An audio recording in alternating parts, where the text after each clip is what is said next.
I'm Pete Wright. And I'm Andy Nelson. Welcome to the next reel. When the movie ends, our conversation begins. Sholay is over. How do you plan to fight me, Thakur? I've long cut off and discarded your arms. As a spoiler of a line, I guess. Takes about 2.5 hours to figure out what that means. Spoiler on a 50-year-old movie, but yes. Yep. Hey, Andy. We're going to have a lot of those for people who are tuning in. So if you don't want to be spoiled on a 50-year-old movie, go watch Sholay before you tune into this conversation. Yes. Yes. Okay, Sholay. Yeah. This was on your list. This is on 2 lists, Pete. This is exciting. This is our little crossover between our Golden Jubilee, 1975's Pioneering Visions in Global Cinema series, celebrating films that are at their 50th anniversaries. And this is the crossover with our 7 Samurai Family series. So we'll be shifting into that briefly before we jump back into our 50 or moving back through history every 25 years. Yes. This briefly. And this one, actually, I'm surprised it's such a long movie because there are only 2 samurai in it. Yes. Although you could argue Gabor is one as well. He does some serious sword damage. He does. Maybe we'll give you 3. Okay. You had already talked about this movie. You've been talking about other movies. I hadn't talked about No, this you hadn't, movie. but you talked about 10 other movies. Yes. With this dude in them. Amitabh Bachchan is one of our stars here of this film. And yes, for my CinemaScope podcast, I have an episode that I think by the time this is out, it will be out for members at least, called India's Angry Young Man. Amitabh Bachchan was in he kind of, with Zanjeer and Diwar and a number of other films right around this period of time, paired with the writing duo that we have here, Salim Javed, ended up kind of creating this movement of films in India where they were really capturing kind of the angst of people at the time with what was going on in India. And Amitabh Bachchan is really good at being the angry young man, and it really kind of shot him to stardom. And then this movie, which isn't really featuring him as the angry young man, he's much more fun-loving through this film, but this film really kind of pushed him to superstardom. And so, and you know, he has long been revered as one of India's greatest actors. He's still acting to this day. And what's fascinating, Pete, which I think is amazing, this is an actor who every Sunday he goes out on his patio and he waves to the crowd. And there are thousands and thousands of people that show up at his place every Sunday just to see him come today? out. Still to this day, he still comes out every Sunday and waves to the crowd, and they wave at him. It's amazing. You can go to YouTube and just type Amitabh Bachchan Sunday, and I can't remember what it's called. I'm gonna look right now. But yeah, it's crazy that it still is just so popular. Like, people come and ask him to like give them the name of their newborn child. It's wild how loved he is in India. It's called his Sunday Darshan. So yeah, just amazing. Google that or just look it up on YouTube, and yeah, it's crazy. It is totally crazy. He's such an interesting guy. I love his main portrait picture on IMDb. He has youthful brown locks and a very white goatee. Yeah. 249 credits, this guy. He's been around doing movies for a long, long time. He definitely has. And this period is really, he was kind of like not a big name until the the writing duo, again, they had seen something of his, and they said they were pitching. They're an interesting writing pair. Just as a side note, Salim Javed, they recognized that the writers don't get credit for the work that they do. I mean, they get credited, but it's not like there's a lot that goes into putting the story together. And they wanted to, they said the writers should be getting celebrated. And so when one of their movies came out, they actually rode around the city and they written by Salim Javed. It's like Salim-Javed on all of the posters. So people knew that they were the writers. And this got them, like, they started pushing for getting billed on the posters, getting billed on all the marketing materials. Wow. And they turned themselves into superstars. And people would go to movies just because it was a Salim Javed written script. There are so many lines, including from Sholay, that Salim Javed had written that are still quoted to this day by politicians, by advertisers, like everywhere. It's like, I'm going to make an offer they can't refuse sorts of lines. But in India, like, they're prominent to that culture. So anyway, Salim Javed had seen Bachchan in a film as a bit part, but they're like, this guy could actually do this part well, of this having that angry tone. And they convinced the team making it to cast him in the lead role, and he got it. And that kind of pushed him into this place where he was getting recognized as an actor that people wanted to see, and pushed him to kind of end up creating, through all the filmmakers and writers that he was working with, this angry young man persona. So it's a fascinating performance. And here we're seeing him at like the peak of his superstardom. Yeah, he's very charismatic in this movie. This movie, you had seen it before. I had not seen this one before. God, what is going on? I thought this was like deep in your kit of favorite movies that Pete hadn't seen. This is one that's long been on my list to watch, but I'm finally getting into the Bollywood scene and catching up on a lot of things. So this was my catch up for this one, which had long been on my list. All right. Well, enough is enough. Let me just shatter all assumptions. Pete liked this movie a lot. I had a blast. I shouldn't have. It's ridiculous, but it was like nonstop fun. And I realized that in general, I'm in the bag for Indian movies, Bollywood fringe movies, from Sholay to RRR. I am down for these movies. These are super fun. Maybe it's because they're so sort of culturally different than what I expect from a movie. I don't expect our two heroes to break out of jail and have a friendship love duet on a motorcycle. I don't expect that. But we got it here. Was I down for it? You bet. Yeah, absolutely.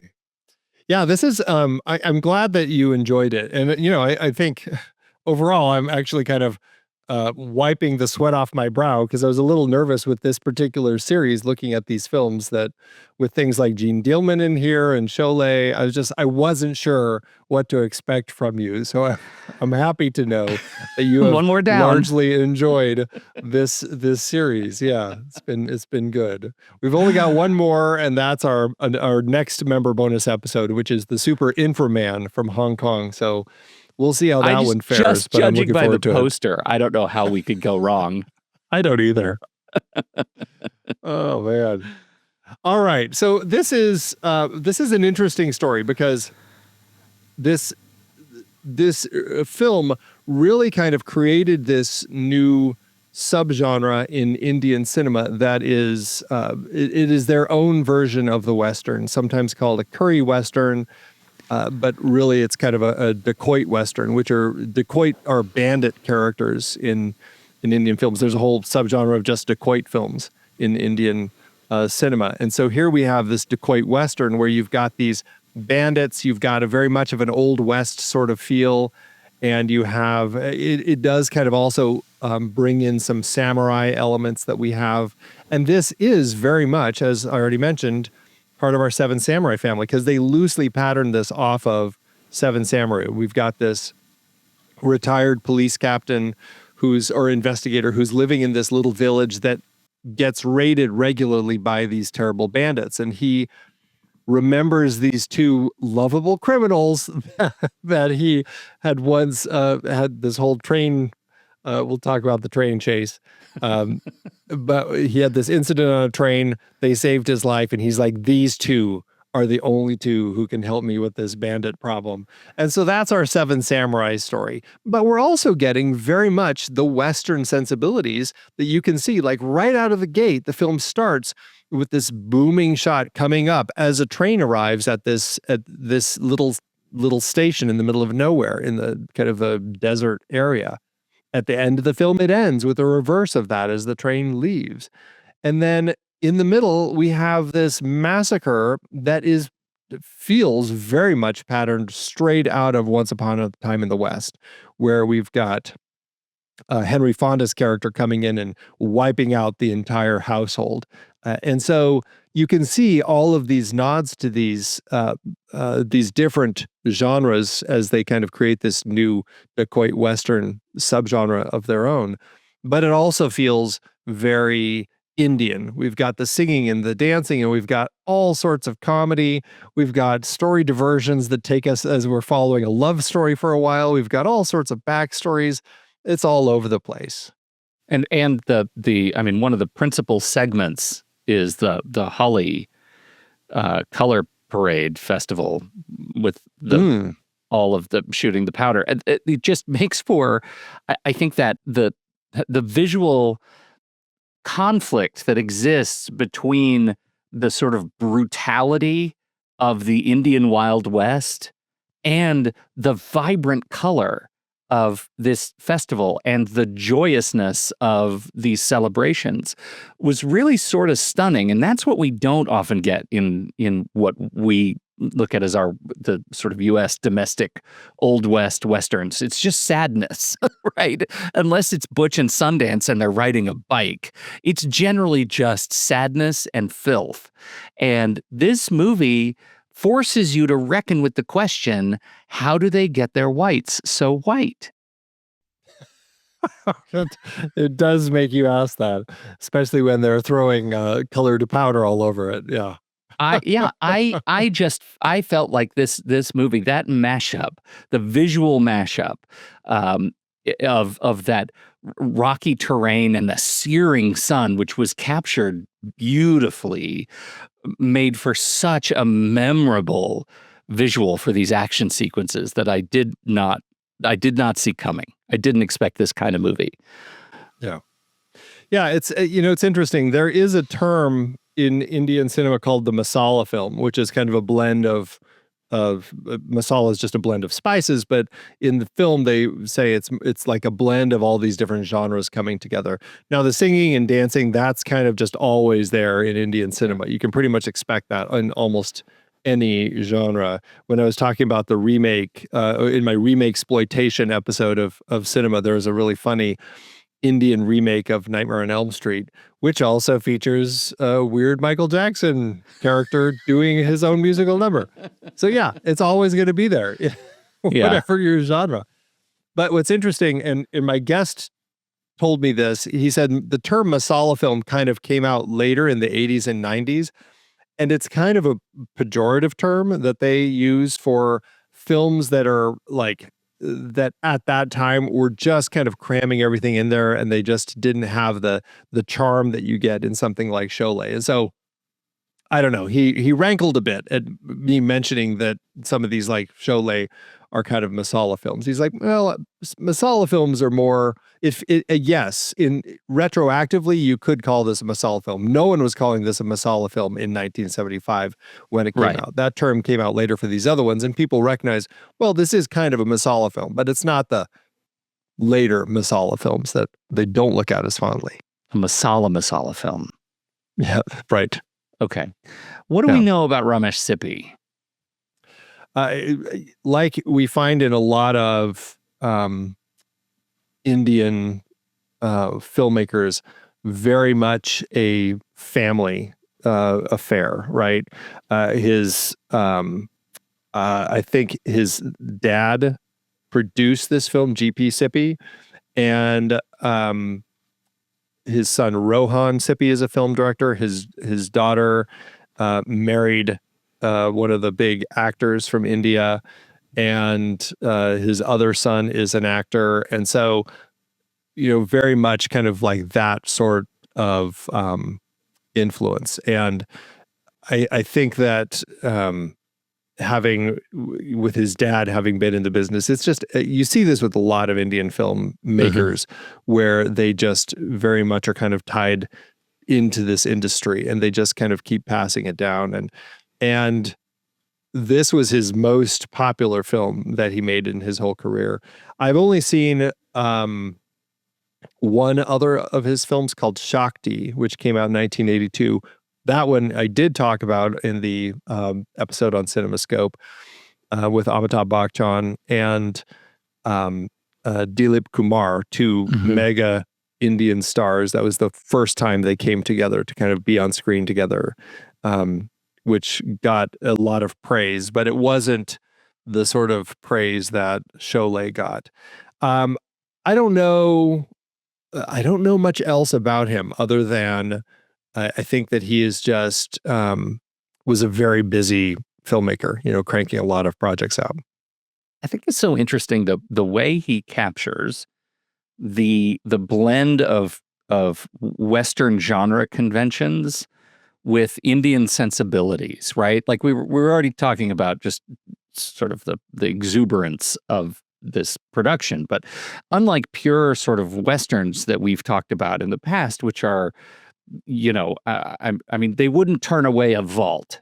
You know what I mean? They wouldn't, our criminals wouldn't stand at a vault and be shamed into doing the right thing. They always take the money.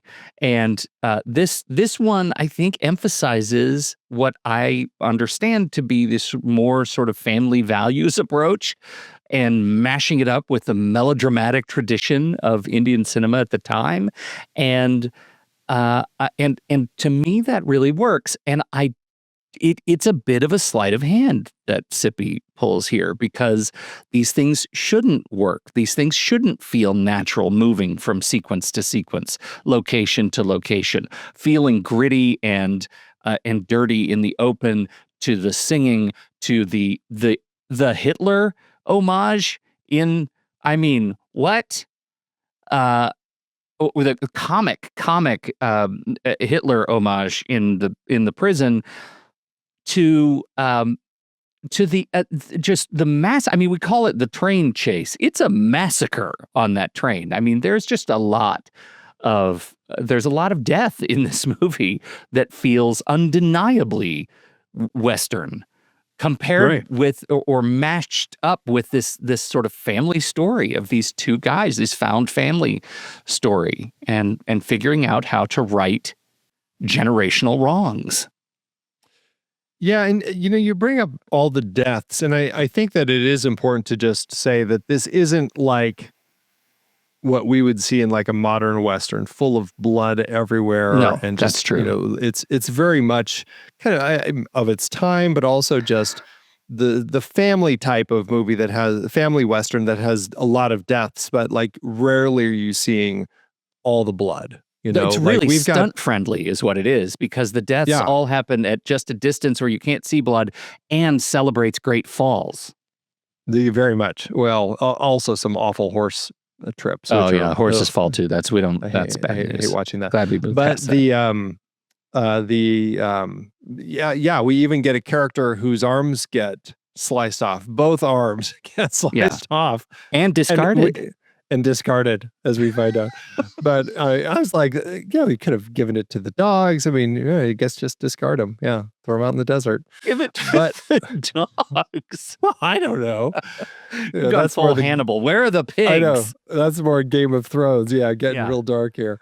But yeah, we're always cutting away from any of that. Even when we have the massacre at the farmhouse, like those deaths, which all feature like freeze frame deaths of each of our characters who get killed, it's all blood free. And so it is a very violent movie, but it is shot in a way that, well, especially with their film board, they actually even at initial release, they had to cut some of the scenes that we watched that have subsequently been put back in. But so even at the time, some of this was too violent for their film board.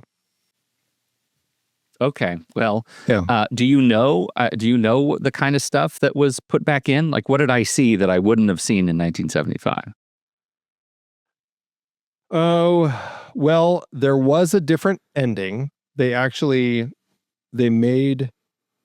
Sippy reshoot the ending, and the ending that we have is the reshot ending, where just as Thakur is about to kill Gabar, all the police arrive and they get him to stop, and they take Gabar away. So that actually is the one change that Sippy had to make that still exists in the actual film. Other than that, I believe it was there was the scene where Thakur's family gets massacred. That scene was cut out, and the scene in which the boy is killed, Ahmed,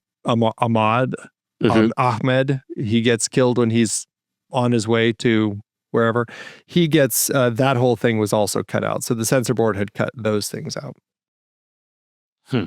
Yeah, they do fly a bit in the face of the family values angle. killing the child of the old blind man. And, well, what's interesting is we don't even see that killing, right? No. We see him riding off. We see the villains, like the bandits, going, "Oh, look who's looks like the," I can't remember what they say. They see him riding out and they confront him, and then we cut to him or the village, and we see the horse walking back with the body of this young boy slung over it. I don't know how the horse knew how to make it home, but he does. That's where we cut back to, and so it's interesting. Horses and dogs will always find their way home, Andy. I guess that's it. If we've learned anything from movies, that's it. They always go home. Okay, let's talk a little bit about our principal duo here. Yeah. Jai and Viru. Jay and Viru, yeah. Jay and Viru. Yeah. Viru, Dharmendra plays Viru, and we've already talked a bit about Amitabh Bachchan. Fantastic pair. I want to know what you think of them, since this is your first time jumping into any of this stuff. Well, I love it.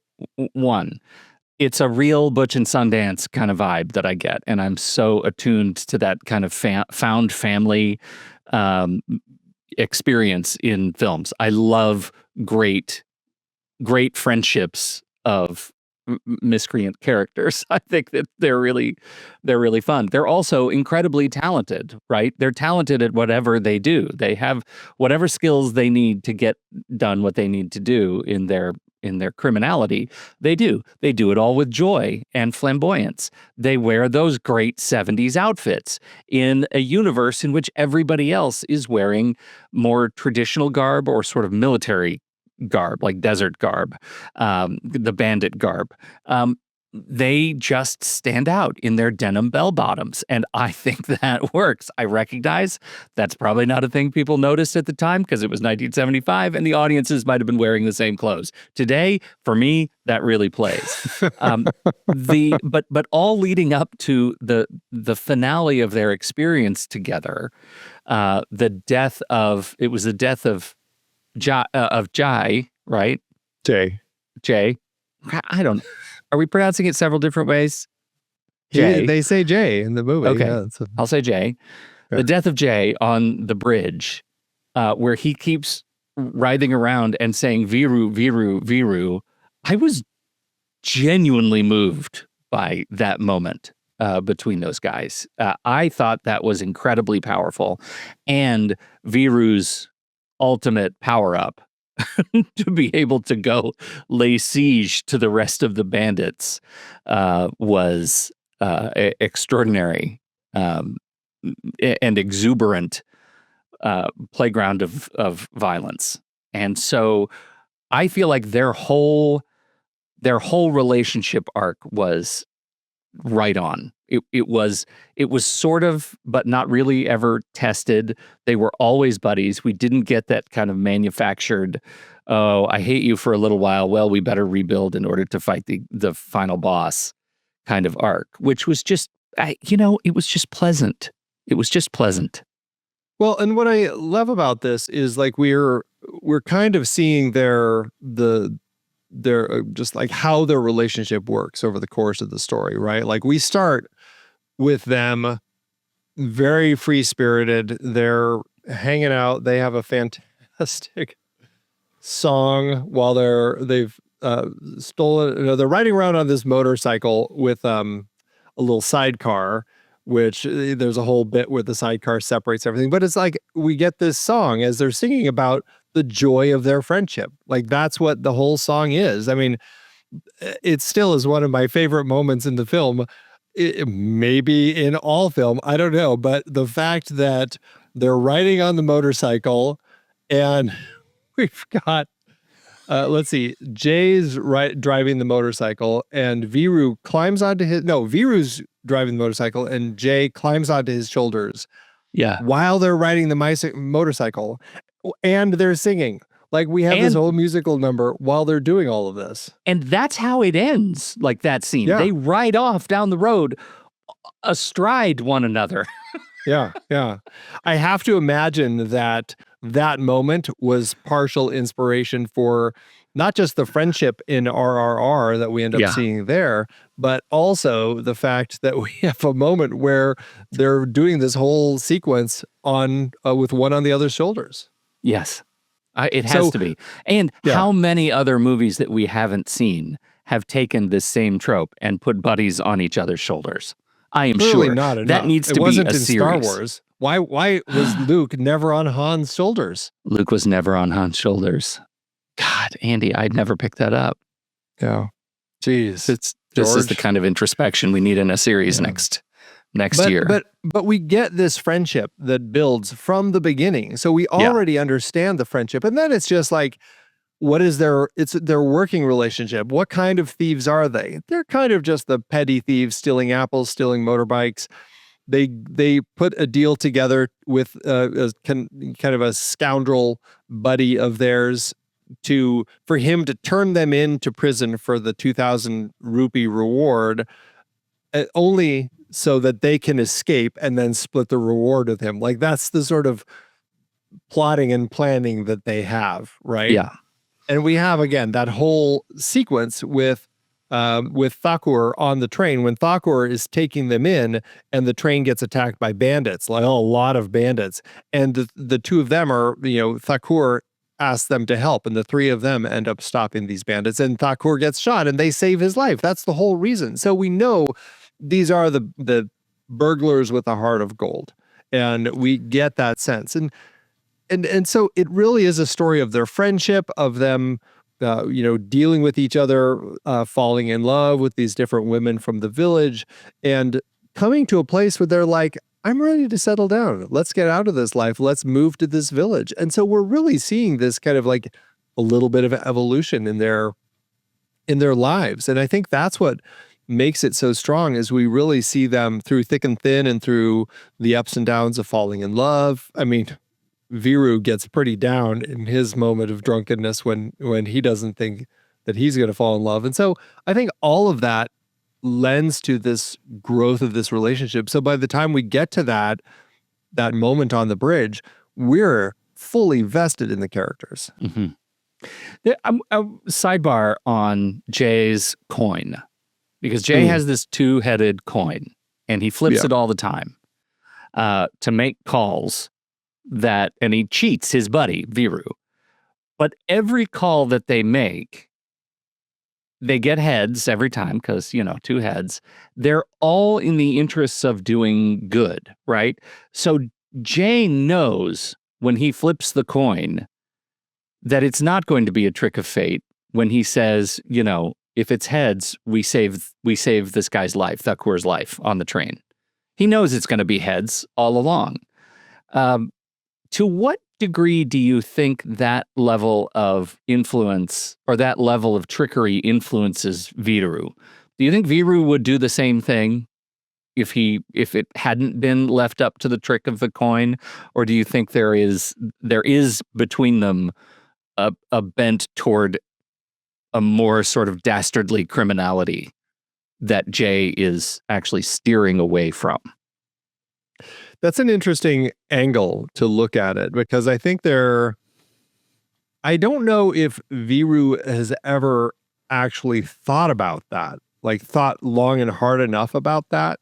Like, I'm trying to remember who first brings up, hey, this guy just showed us his safe and it's full of money. What kind of idiot is this? We're going to go steal it, right? And they, you know, I mean, they do flip the coin to go steal all the money, but yeah, but I can't remember if it's Viru who brings that up, but I wonder if there's this level of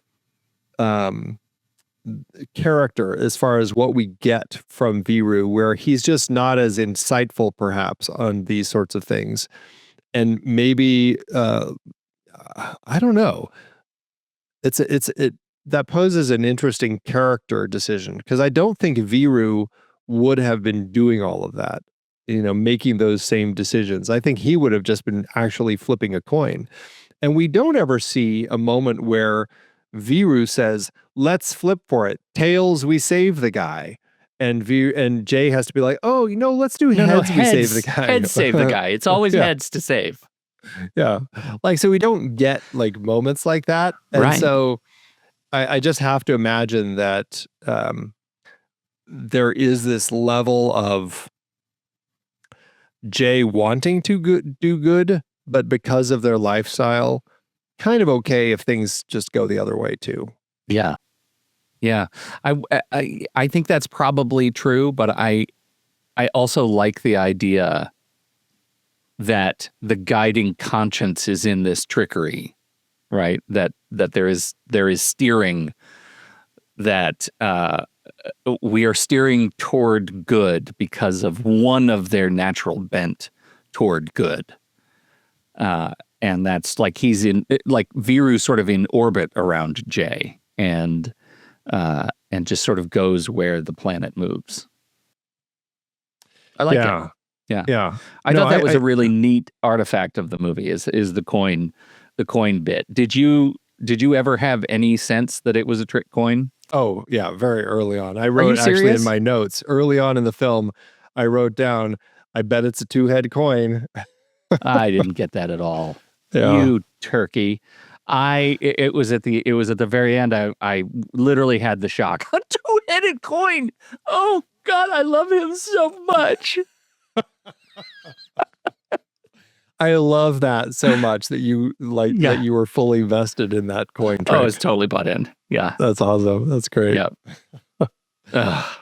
Let's talk about the other pair. This is kind of the big rivalry that we have here. It's Thakur, who is our police investigator who's retired for the bulk of the film. And then we have Gabar, our villain. What do you think of these two and how they play in the film? How much different do you think Thakur's performance would be if they didn't have to put him in a body sock to hide his arms? If they could just like put him in green sleeves and CG those arms off? Yeah, very different times. Very different times. Yeah. That was something I got right away. By the way. Oh, Thakur now wearing the robe. He doesn't have arms. He doesn't have any arms. Yeah, right. It wasn't too much of a trick to recognize this. I mean, I like that the way they drape it around him, like he sees himself as kind of like this older sage who just walks around in his robe with his arms covered up. But yeah, it gets to a point where you're like, no, this is totally covering up the fact. It has, he's sort of like when they're in the shootout and he's standing on the little porch and he won't pick up the gun. And he keeps making eyes toward Viru, I guess. Yeah. And Viru's like, pick up the gun. And he's slamming around picking up the gun. Of course, He's not picking up the gun, but they're trying. It feels like it's easy to see that as, oh, he's now the peacemaker. He's totally peaceful, and he's wearing his robes, and it's got kind of Gandhi vibes, and that's an easy illusion to make. I still Yeah. don't. I still knew he didn't have any arms It is pretty obvious. It is Yeah. pretty because his as much as torso they is significant. He's been doing chest day a lot. Yeah. It's pretty funny. It is Yeah. quite comical. Yeah. But I think the performance of him, this is Sanjeev Kumar, is I think fairly stoic in his kind of like the way that he plays this character, where he's like, he's very reserved. He won't say a lot. He won't give a lot of information. He does finally kind of talk about when the whole arm reveal happens. He reveals why he really wants Gabbar captured. That's his whole thing. Like, I want these bandits stopped, but you have to capture Gabbar and bring him to me, not kill him. And that's kind of like this mystery, which I think is, I think it plays. I think that whole thing plays, and his anger, especially as it builds to that final moment, that final confrontation where he's doing all of his kickboxing against Gabbar, which again was fantastic with his little spiked shoes and everything. Like that was fantastic. But you can buy into his emotions. You can totally buy into his emotions. So you have to admit it's a risky plan to have his little spiked shoes and really put all of your hope in the fact that this guy who does have two arms and has been leading a band of bandits and is a noted murderer, that you're going to be able to stomp him to death. And I have to say, their fight was pretty good for being a stomp fight. It went pretty well. It was surprising how long it took Gabbar to actually get a hit in. I know. This guy has been doing some training. He has not skipped chest day or leg day, it turns out. No. Yeah. He's hardcore. That's great. And do we know anything about those shoes? I was wondering about the shoes. Are they snake stomping shoes? They have spikes on them. They're like snake stomping shoes or golf shoes with little pointy toes. I was wondering about that. I mean, everything that I've read said he's wearing those shoes so that he can specifically attack Gabbar with them. But at the same time, I was like, oh, what a clever idea at a time where they needed better treads on their shoes. And so they would just, put these little things through them so that they wouldn't be slipping when they walked places. Totally. So I thought it was also just for practicality, but I'm probably wrong. No, I like your approach. I mean, why would he? He wouldn't. He couldn't even. He's commissioning special bandit stomping shoes. No, they have to be used for something else. Well, he did say for snakes. They're great for killing snakes. Yeah. Yeah. I loved all of that. Me too. All right, now let's talk about Gabbar, played by Amjad Khan. This is a fascinating villain that, I mean, has become such a prominent and important villain figure in Indian history. He's looked at essentially as important as Darth Vader. Like, that's how big this villain character is for the people of India. The introduction of him is fantastic. His three bandits who got their butts kicked by Viru and Jay make it back to the village, and we see them kind of looking dejected and all injured, and we see some rocks in front of, like, between us and these three characters, and we just see his feet pacing across the tops of the rocks before we kind of pan up and reveal him.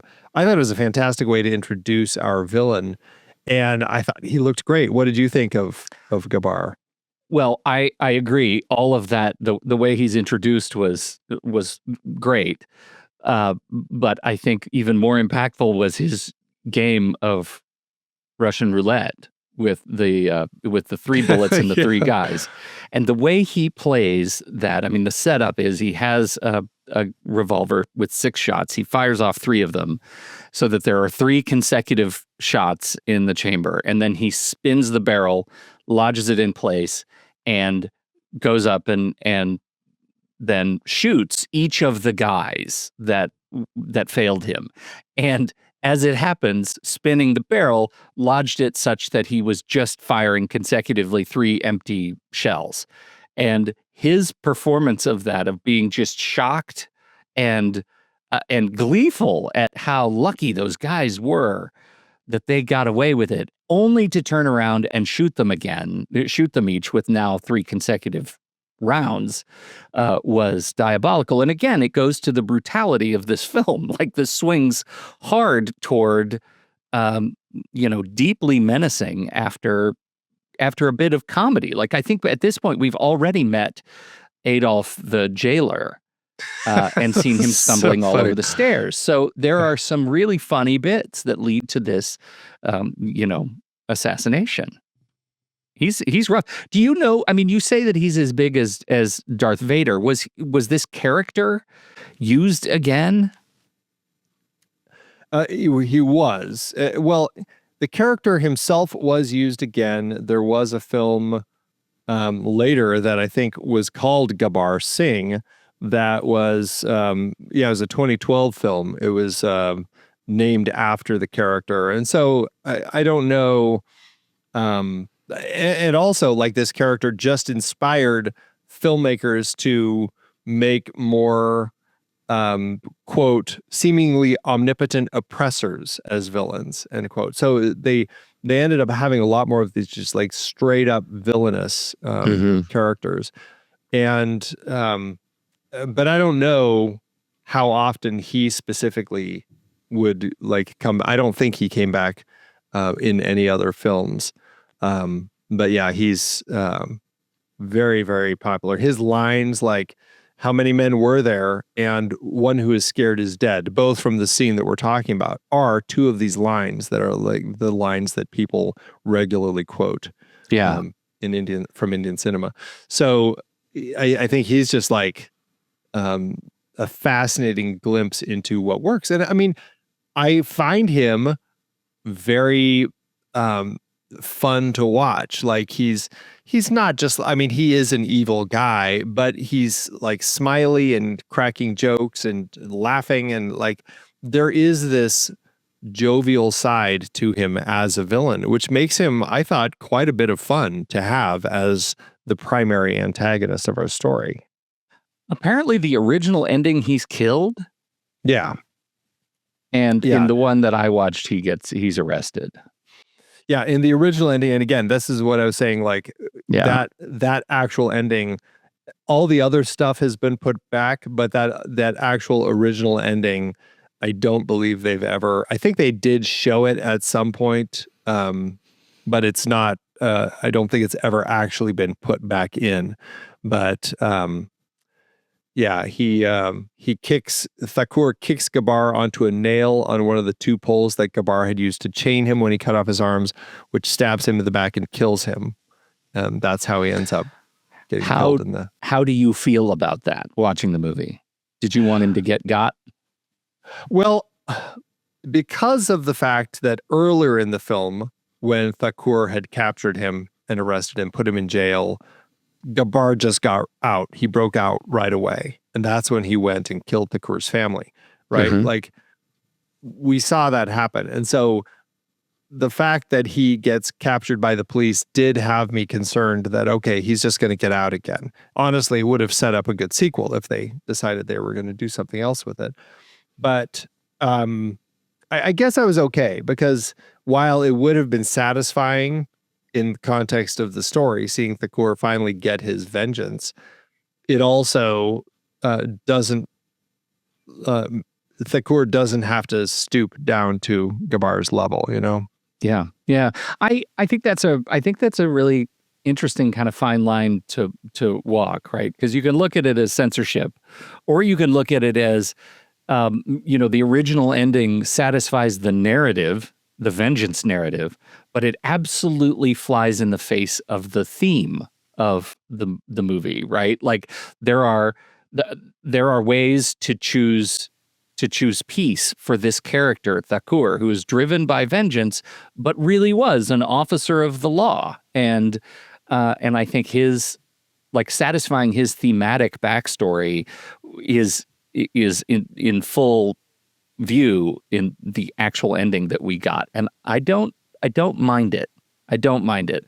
There's a little bit that of me that just really wanted to watch that fight play out and see the good guys win definitively. But there's something about him not, like you say, stooping that I think is okay. Yeah. Yeah. I think that it plays. I think that it works. And I mean, we're kind of used to seeing vengeance stories. So Yeah. I don't think it would have been out of the realm of possibilities to show him actually get his vengeance. And we probably would have been fine with it. But just, I don't know, the way that it plays, I think ended up just working for me. Yeah. I didn't mind that. As much as this movie, as we talk about this movie being just sort of, performatively brutal, I think murdering him in the street is different from shooting bandits off horseback or off cliff sides at a great distance. There's just something different and maybe too intimate about it, that would have really challenged the family nature of this film, and made it something that it wasn't. Well, that's interesting. Like, would it have been different if Thakur just showed up and shot him to get rid of him, like during a fight? Like, say, when Viru has his final battle, and if Thakur showed up and just shot Gabar, would that have played okay? The fact think that it would have he's been just different. attacking him with his spiked shoes might make it feel too personal and too much. Yeah. Exactly. Yeah. Exactly. I did like that at least he gets him in each of his arms. So at least he feels like he's unable to really kind of fight properly with his hands. Oh, give me your hands. Give me your hand, Kabar. That was really intense. Really, really intense. Yeah. So this movie has some cultural criticism that it provides a caricature of Muslims and women and makes a mockery of innocent villagers, and I don't get that because of who I am. I don't see it. Did you notice that stuff? It's also by modern eyes that people are looking and saying this sort of thing. I don't think I'm not as tuned into like the moments with the Muslim where people are talking about that with the Muslims, the Muslim characters. But I think that was that the kid who got like the son is the Muslim son and he gets killed, and his blind dad. As far as the women characters, I mean, I don't know. I guess this is a story about male friendship, and we definitely have the love stories between the two women, but to a certain extent, it's largely kept as just that. Although we do get, I mean, as annoying as Basanti actually was as the self-described chatterbox, I really enjoyed that relationship. The fact that Jay thought she was absolutely annoying and Viru was completely taken by her. And like, we have this whole love story that happens between the two of them. We've got the villains who attack her, and she proves herself to be adept at escaping, gets onto her carriage with her horse and rides off. And like, I thought that there were some fun moments with them. If anybody feels like they're getting a little bit of short shrift, it's Radha. This is Thakur's daughter-in-law, who her husband is one of these people who had been killed in this massacre. And since then, we get a great backstory for her later in the film when we find out that Jay is actually fallen in love with her and wants to, she seems like she's still in mourning, and Thakur gives her this gives him this backstory of her, how she used to be this woman who's full of color and vibrance and life, and she was very much one of these people who was like the Festival of Colors, was throwing stuff at people. And just as a side note, Jaya Baduri, who plays Radha, met Amitabh Bachchan in the rehearsals for this film and fell in love. They got married. They slowed production down during this film because he got her pregnant with their first child. And so they ended up having to delay some of her scenes because she had a baby. And this film took so long to film. By the time they got to the end, she was pregnant with their second child. So, yeah. But anyway, back to the character. So she's distraught, and so she's always wearing white. Like, she's completely drained of color in her life now. Yeah. It seems there is this draw between Radha and Jay, and you have this sense of hope that they're going to come together. There will be this return of color to her life. And then it just is so sad because Jay gets killed, and we have his, the funeral scene when he's being burned on the pyre, and the camera just pans over to their house and zooms in on the deck, and she's standing there, still in white, still in mourning, just watching as her newfound love is burned to death, or not burned to death, but mourning. It's like, wow, just brutal for this particular character. So, I mean, I guess maybe that's what I could say as far as the women characters, but I don't know. I enjoyed the women characters. I did too. I think the women characters represent such extremes from one another, right? Radha is the austere mourning widow, and Basanti, I mean, if they're making fun of anything with Basanti, it's her ADHD. Like, she's all over the place, and I adore her. I didn't find her annoying. I found her super, super charming. I thought she's gonna have a hero moment, and when she runs, the bandits come, and she runs for her carriage and yells the horse's name and the horse starts running as she jumps on the carriage. Like, they're the dynamic duo, her and her horse. I thought that was fantastic. I think she is delightful, and she gets the principal Holly song, and I think she's great. I could have seen, and it wasn't like she was given short shrift either. Like, she's in the movie a lot. Yeah, right. Yeah, from the time these guys arrive, she's the one who picks them up, and so she's and right up to the very end when she and Viru ride off. Yeah, it plays really well, and I don't know. I didn't have any issues with that. And then as far as the villagers, I don't know. I guess in the scope of, again, looking at these people as simpler. I mean, it's part of the story, and I don't know. I guess I can see the complaints about it, but in the scope of the story that they're telling, it works in the context of this particular tale. I mean, it's very similar, again, to Seven Samurai, Magnificent Seven. We have these villagers who hit this point where they're like, Thakur, you're getting us all killed. You're wrong. Yeah. And it takes the blind man to kind of have his little conversation about his dead son to show them the way that they need to stand up, that it's, these deaths have to mean something. It's, I guess I could make the same comment about early monster movie villagers, right? Like, are we saying that we treated reasonably and responsibly the villagers in the first Frankenstein movie? I don't think so.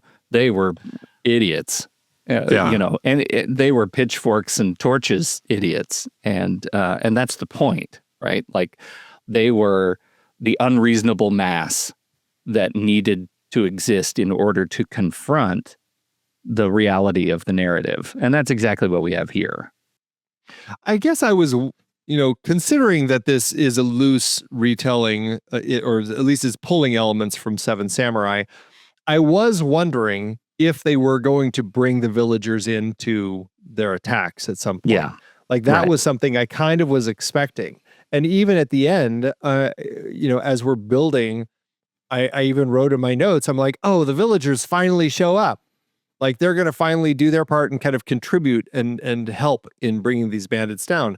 But they only show up. They don't actually really do anything. So I'm like, okay, I guess that's not the story we're getting here. It's not about the villagers, but maybe that could have helped that criticism if the villagers had jumped in and actually joined the fray. Yeah. Maybe. Yeah. Maybe. I think you're right. But then this is, to your point, exactly where this movie and The Seventh Samurai diverge. Right. We don't have a montage of teaching the villagers how to fire their bows and arrows, into scarecrows. No. So. Nor do we have Toshiro Mifune riding on one of his friend's shoulders in that film. God, but what if we did? What kind of world would that be? Like is it Takashi Shimura who leads the band? Like, man. I'd watch the hell out of that movie. This is a musical. What did you think of the songs? How did they all play for you? We've got a good lineup of musical sequences. Oh, they're great. I mean, I found them while they were happening. I was bopping right along. I mean, they're all joyous songs of up tempo, and the only downside is none of them on the version I watched were subtitled at all, so I really have no idea what the songs were about. Really? Everything else is subtitled, but the songs were just sound to me. Where did you watch it? Apple TV. Interesting. What a weird. Was your version the I don't know 2004 or so 3D remastered version? Yes. Okay, so we had the same 3D version with added little explosive bits flying at us periodically. And I watched it in the Vision Pro, and the 3D works. It's really cool. Interesting. Yeah, it actually plays that way. That's nice. So weird, because I watched it on Tubi, and I did have subtitles through the songs, so you get all the lyrics about their friendship or the love or whatever. I had to write my own. You just wrote your own lyrics for the songs. Perfect. That's probably worked just fine. I think I'll bet we landed in the same place. I loved the songs. This is, there is something to get used to in Indian cinema. The fact that most of the films that you watch, even through today, rarely are you going to see the actors actually singing their songs. They have playback singers singing all of the different parts. And I think that's such a strange element. I think in all of the movies I've seen featuring Amitabh Bachchan now, I think there's been one film where he sang one song himself. Wow. The rest of the time, it's just the playback singers. Like, that's a whole award category in and of itself. Best playback singing. Wow. Yeah. That's a bummer, I guess. We also had the Monkees, where we totally screwed the Monkees for a while. So I guess we know how to do that. Yeah. It's just such a weird thing, like that's just a big part of it. And sometimes you get, like, my wife and I have watched a few of these, and there's a few playback singers who are very popular, even if they don't always sound the right age for the character that they're singing for. And sometimes you're watching someone and you're like, this sounds like an old lady singing suddenly. Turns out it is an old lady singing. So it does happen every once in a while, but that's funny. Yeah, I still enjoyed it. So, well, I'm bummed that you didn't get the lyrics for it, but me too. Oh, well. Yeah. It is what it is. What else? What else stands out for you? Any last little bits and pieces? I think I'm good. I think we may have belabored this. In our effort to make a podcast about the movie as long as the movie, we're on the right track. But I do think I've said my piece. Yeah. Well, I had a great time with it. I think in the scope of this series, and just closing this series out, I think it was really an interesting exploration to look at the set of films from around the world that are celebrating their 50th anniversary this year, that I think they all really stand up. And this film, you can see why it is so popular. It's just a lot of fun, great characters, a lot of energy. It just works. And so I'm glad to have finally seen it and and celebrate it. Me too, for sure. All right. Well, we will be right back. But first, our credits. That's me, right? That is you. Yeah, hold on. I missed. It's like we set this whole thing up like 2 minutes ago. No, we totally did, and I am. Believe me, I'm ready. Were it not for the fact that I think I pasted I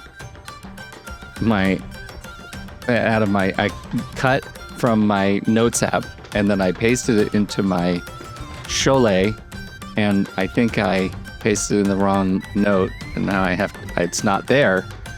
I'm highlighting it for you. It's right where it says credits. Oh no, I know that part. I was looking for my ad. No. I know where the credits are. All right. Oh, okay, well. The Next Reel is a production of True Story FM. Engineering by Andy Nelson. Music by Rizian Fabian I even practiced this? I practiced this. Rizian Fabian Fustinoni, Sharabina, Oriel Novella, and Eli Catlin. Andy usually finds all the stats for the awards and numbers at the-numbers.com, boxofficemojo.com, imdb.com, and wikipedia.org. Find the show at truestory.fm, and if your podcast app allows ratings and reviews, please consider doing that for our show. Now, you said all that, and you're making me think that I thought I was letterboxed.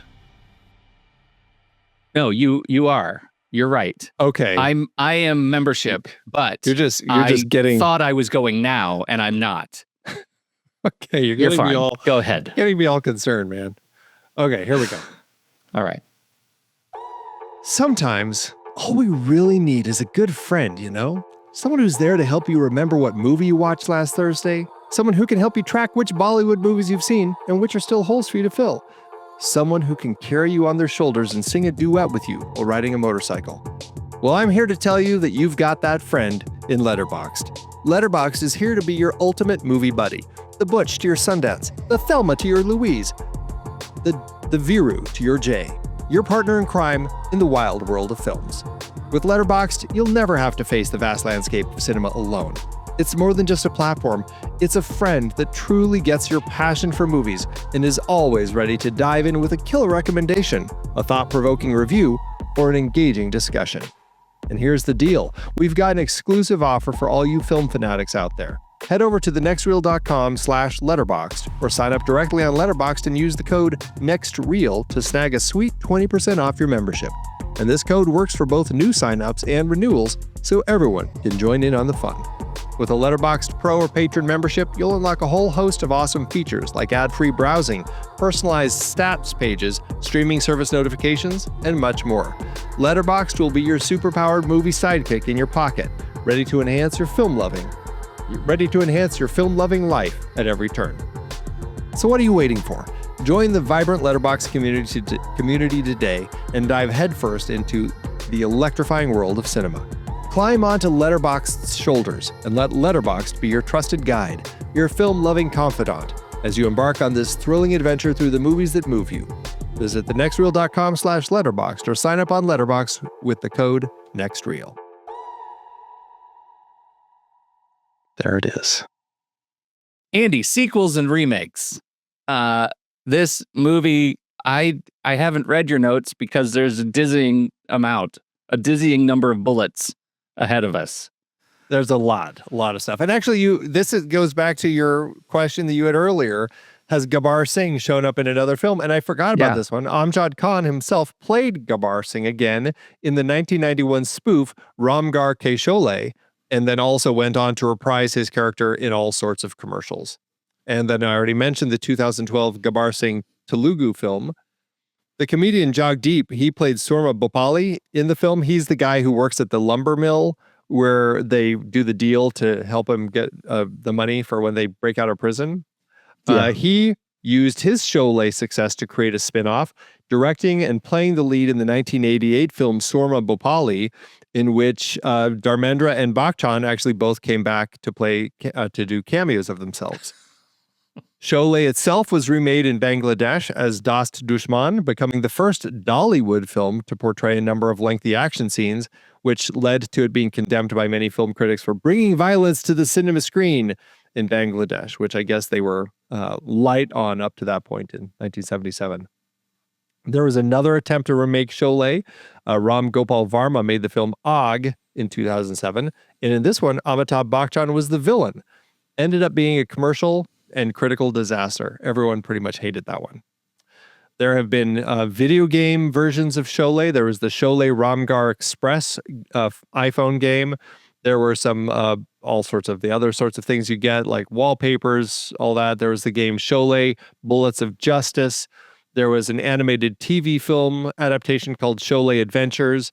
In 2019, there was a film called The Sholay Girl, based on the stunt woman Reshma Pathan. She was Malini's body double in the film, who played Basanti.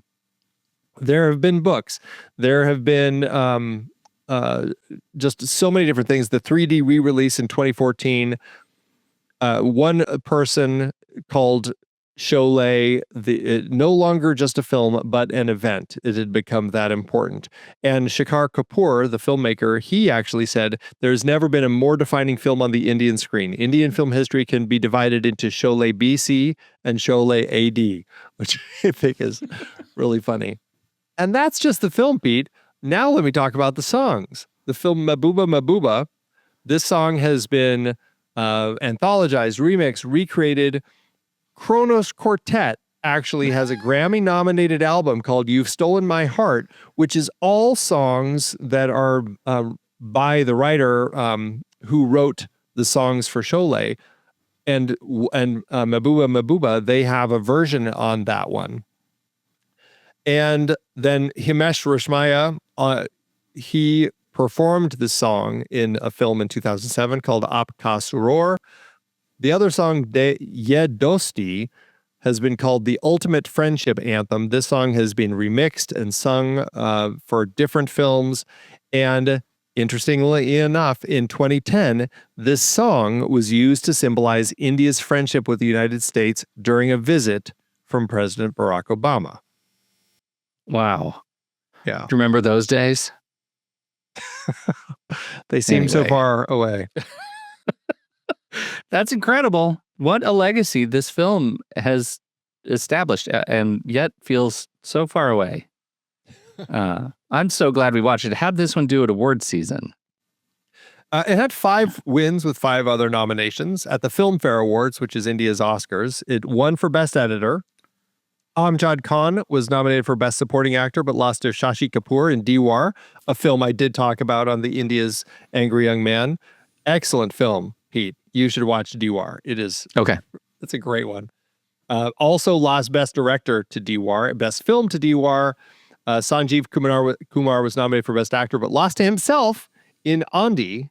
I think this is why the Oscars don't let actors be nominated twice in the same category, because they don't want them to, have that sort of thing. It also lost Best Story to Diwar. And then in 2005, it won a special award for Best Film in the Last 50 Years of Indian Cinema. And then over at the Bengali Film Journalists Awards, it won Best Supporting Actor for Amjad Khan, Best Art Director, and Best Cinematographer. So, yeah. All right. Did pretty well. But none of that matters, Andy. None of it matters if it didn't make any money. How'd it do at the box office? Well, Sippy had an estimated 30 million rupees, or $3.3 million US dollars for his film, which is about 19.8 million in today's dollars. Can I just stop you right there and say this is a 198-minute movie for $3.3 million. Yeah. Even in 1975, that's extraordinary to me. It's crazy. Please go on. I hear you. The movie opened August 15th, 1975, Indian Independence Day in Bombay. It actually struggled for the first 2 weeks due to its lackluster reviews and not much marketing, to the point where the director and writers were considering rewriting some scenes so Bachchan's character wouldn't die.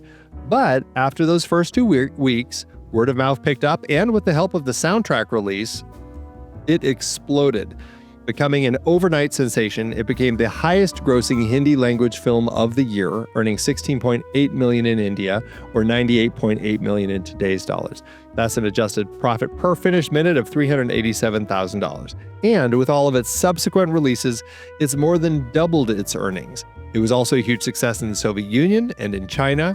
From there, it has held a number of records. It had the longest theatrical run until DDLJ broke the record in 2001. Its initial theatrical earnings was a record for 19 years, which was also how long it held the record for being the highest-grossing film in India. It was also the highest-grossing film until 1982. Adjusted for inflation, they say it's still one of the highest-grossing films in the history of Indian cinema. So even with some estimates, it still is just a huge, huge winner. That's just extraordinary. Do Indian filmmakers make short films?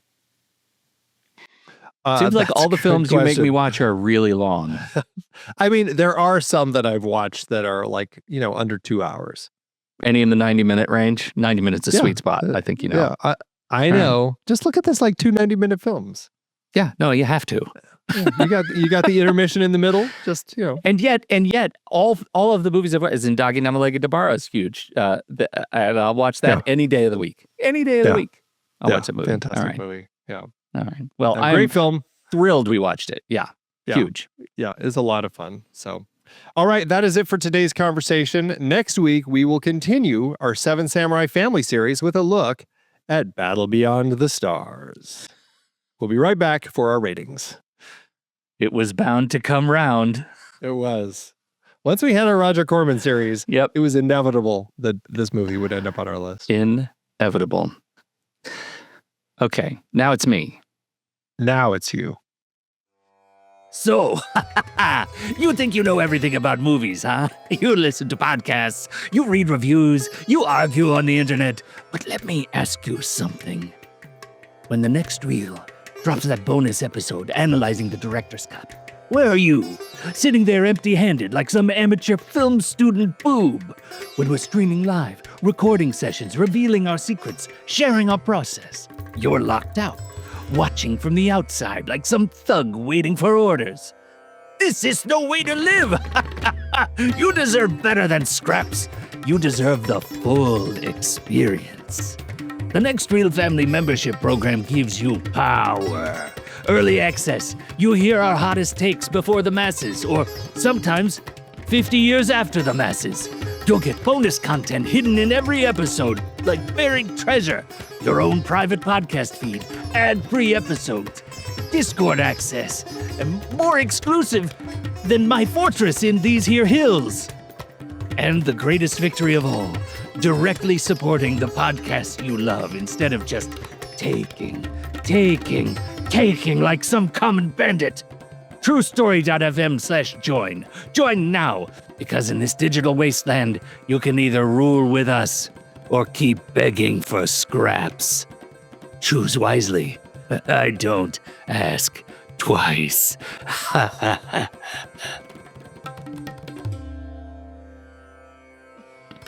just love the idea of people tuning in 50 years from now to these episodes.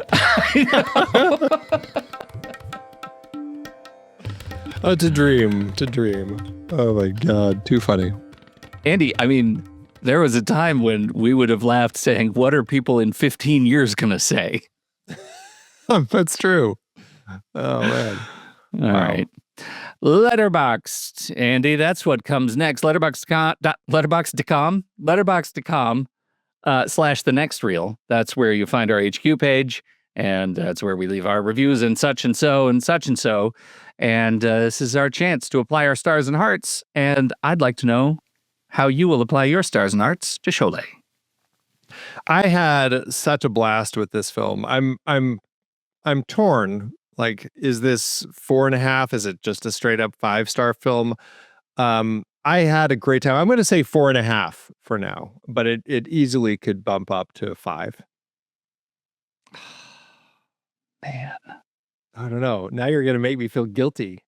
No, 5 stars. I was going to say 5 stars this whole time. All right. I don't even know how to approach you about this. I was going to, because I'm Pete, no half stars, right? Nice to meet you. And I was going to, if you were going to do 4 stars, I might have done 4 stars. But at 4.5, you make me question, wait, why the hell would I lose a half star on this movie? Lampooning Hitler in the jail? That's a big swing. I'm going to go 5 stars for sure. And the fact that turned you around, I don't have a problem with that.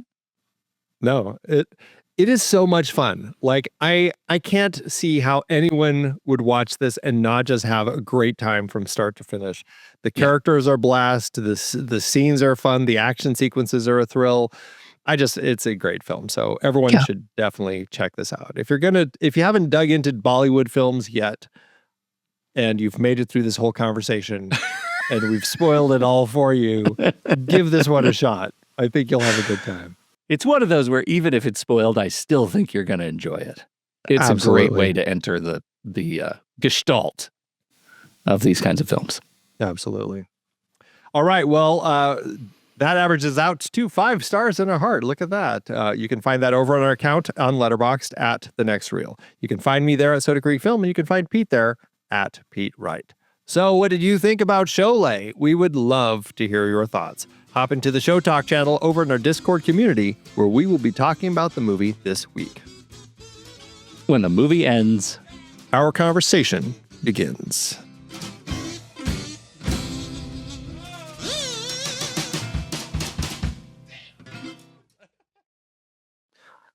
Letterboxd giveth Andrew. As Letterboxd always doeth. Okay. What was your criteria for this? I just wanted a fun one, really. I'm just looking for a fun one. There are a lot. So it's easy pickings. Okay. Well, I went for a fun one too. There are a lot, and I'm going to go first. So just in case you have an RR reference, I get it first. Okay. That's the whole game. Loving All it. right. Mine is a 4.5 from Daedalus133, who says, Sholay walked so that RRR could German suplex a bloody leopard.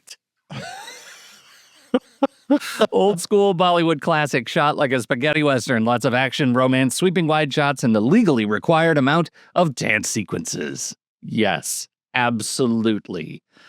I loved it. That is fantastic. I love it. Well, I've got a 4.5 and a heart by Ebbs, who says, stop asking who's the man in the relationship. Start asking who's the one driving the motorcycle and who's the one playing the harmonica. There's always someone who plays the harmonica. In every relationship, there's a driver of a motorcycle and a harmonica player. It's important to remember. All right. Thanks, Letterboxd. You're the best.